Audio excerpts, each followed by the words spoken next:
to be a particularly creative thinker to be able to come up with unique ideas in the market. It's far more about practice. That's all it is. That's all it is. When I first started trading, I didn't have any great ideas or creative ways to look at the market because I didn't understand the market at any kind of level.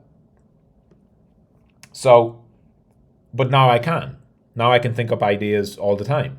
And everyone would say, oh, you're very, if people hear me talk about some system idea, they'll say it's very creative. But that's not because you have some, God-given talent that you're either creative or not. It's the same way that you couldn't just, if you're good at, you can be good in one area, right? You could be amazing at music, playing instruments, but you wouldn't know how to paint a painting. Both are creative arts, right? And you are absolutely creative as a musician, but you can't paint to save your life, or write poems, or sing, or insert any art form here. Creativity is not something that you either have or you don't have. You can build it. The way you build it is through expertise in your domain. If you become a domain expert, by definition, you're going to know more about that domain, and then, by definition, from there, you're going to be able to come up with better ideas.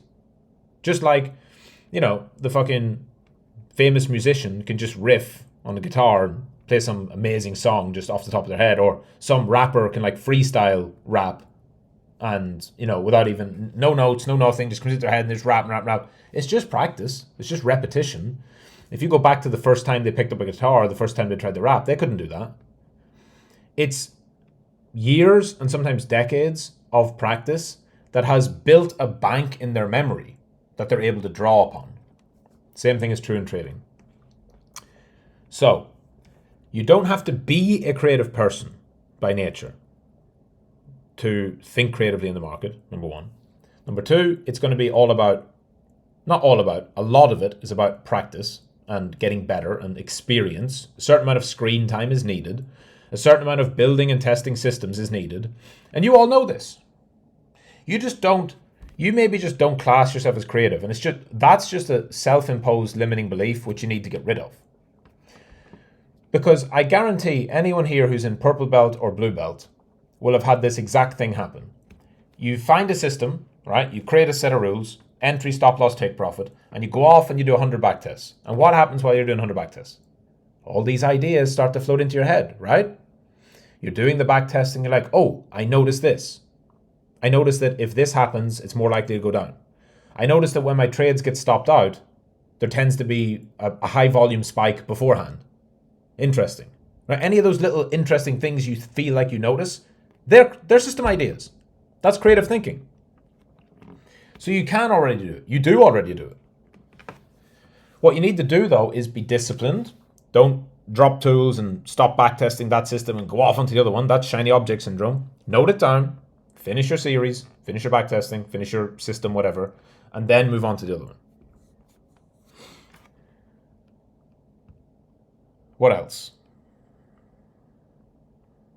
A really good scenario analysis, a really good scenario-based trading style is token unlocks. So go to a website like tokenunlocks.app or DropsTab. Token unlocks makes you fucking sign up these days. So it doesn't even matter, but find coins that have particularly high unlocks coming. So in 10 hours time, StarkNet has 3.6% of total supply getting emitted. That's a lot, right? And so what you want to look at is you want to, sign up for that if you need to, but you don't really need to. There's also dropstab.com, which doesn't seem to have any sign up bullshit. And you go and look, let's look at Stark, for example, and you look at the vesting and you look at the unlocking events, right? You look at past and you say, okay, 30 days ago, 60 days ago, 90 days ago, 122 days ago. Now, these are all linear. You can see that there was 0.64% of total supply. So on these kind of regular unlock days, we call them, what happens to price? What happens to price in the days leading up to it? what happens to the price on the day of it, what happens to the price on the days following. You may find something, you may not. But the whole point is, if token unlocks are coming, and you can create a system around that, the initial assumption always, and I want to kind of steer you away from this, it's not as simple as just always short because token unlocks are bearish. It's not as simple as that. Actually, if you think one level deeper, which a lot of times system ideas is just about multiple layers and levels of thinking, orders of thinking, everybody has access to those two websites. If everybody sees this token unlock is coming for Stark, and everyone thinks that it's going to be bearish, especially if the market's bearish like we are now, most people are going to go and short it.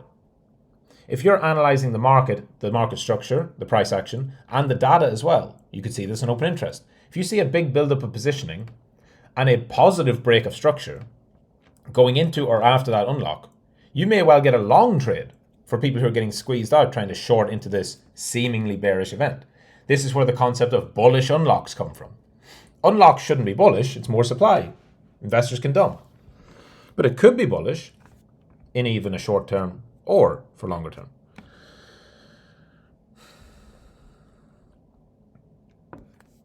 What else? Here's one of the best ones. The blue belts know this. It's called a false breakout. Now you can use this, and you blue belts as well, like this will still be new because it's going to be different. You don't have to use the exact thing I'm showing. But what a false breakout is something like this. We have the market in a clear trend, clear downtrend, 50 EMA showing that, it's sloping downwards, the market's going down, easy, right? Then it tries to break out here, and it's a false breakout. But then it only comes back to the moving average, right? So it has a false breakout, but it remains weak. And then what happens? It goes lower again. So that's what I call a false breakout, meaning the false breakout itself failed. Because it's really common that when the market goes up or down and it consolidates and it's gone up, everyone's going to try and buy it and it comes back and they all think, oh shit, I have to sell it. No. And it's the false breakout itself that is actually a trap, and you can continue to trade in that direction. You see this all the time. Why does the market keep going higher and higher and higher, right? Why did the market sell off here and then go higher? Why did it sell off here and then go higher? Why did it sell off here and then go higher before eventually rolling over? Because every time there's a breakout that fails, people short it again. False breakout, false breakout, false breakout.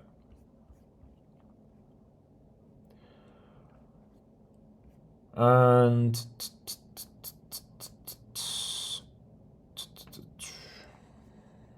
what else?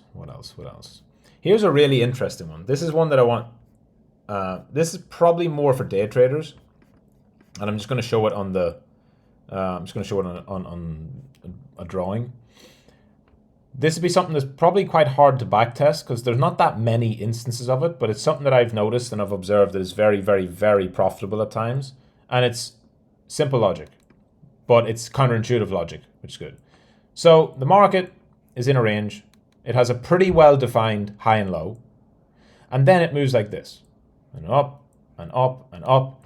And it looks, key term, and it is literally showing, it just seems like it absolutely must. It must break out. And there's going to be a bunch of liquidity here, right? And everyone's waiting for the breakout, and the stops are going to get hit. But before it does that, it goes all the way to the side. And it sweeps those ones. It's when it's at this point that people, the market is just like, well, this has to be a breakout. And I'm not saying it has to false breakout. I'm actually saying it doesn't false breakout. I'm saying that it drops off before. So you basically have a bunch of highs that are left untouched, and it flushes down to the lows. Why? Because in this phase here, stops are building up, and it can flush back to the other side where people are actually overexposed, especially to a fast move.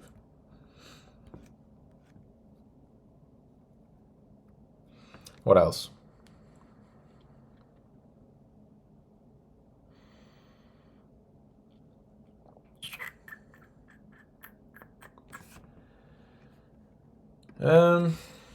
One of the best things you can see for altcoins, which might be relevant because we could be going into a good phase here. I remember taking a trade on AVAX back in last year. It was December, I think. Here it was, yeah. So the general pattern of what you're looking for is a primary trend that's clear. Clearly we're in an uptrend, yeah? We have a consolidation here. It breaks out, right? Key term.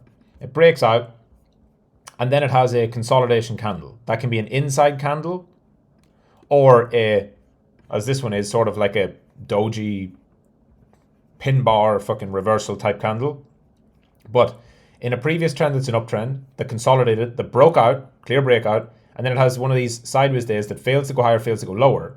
The breakout from that, the very next day, not 2 days later, not 3 days, the very next day, it has to be a short stopover, can often produce these continuation trends.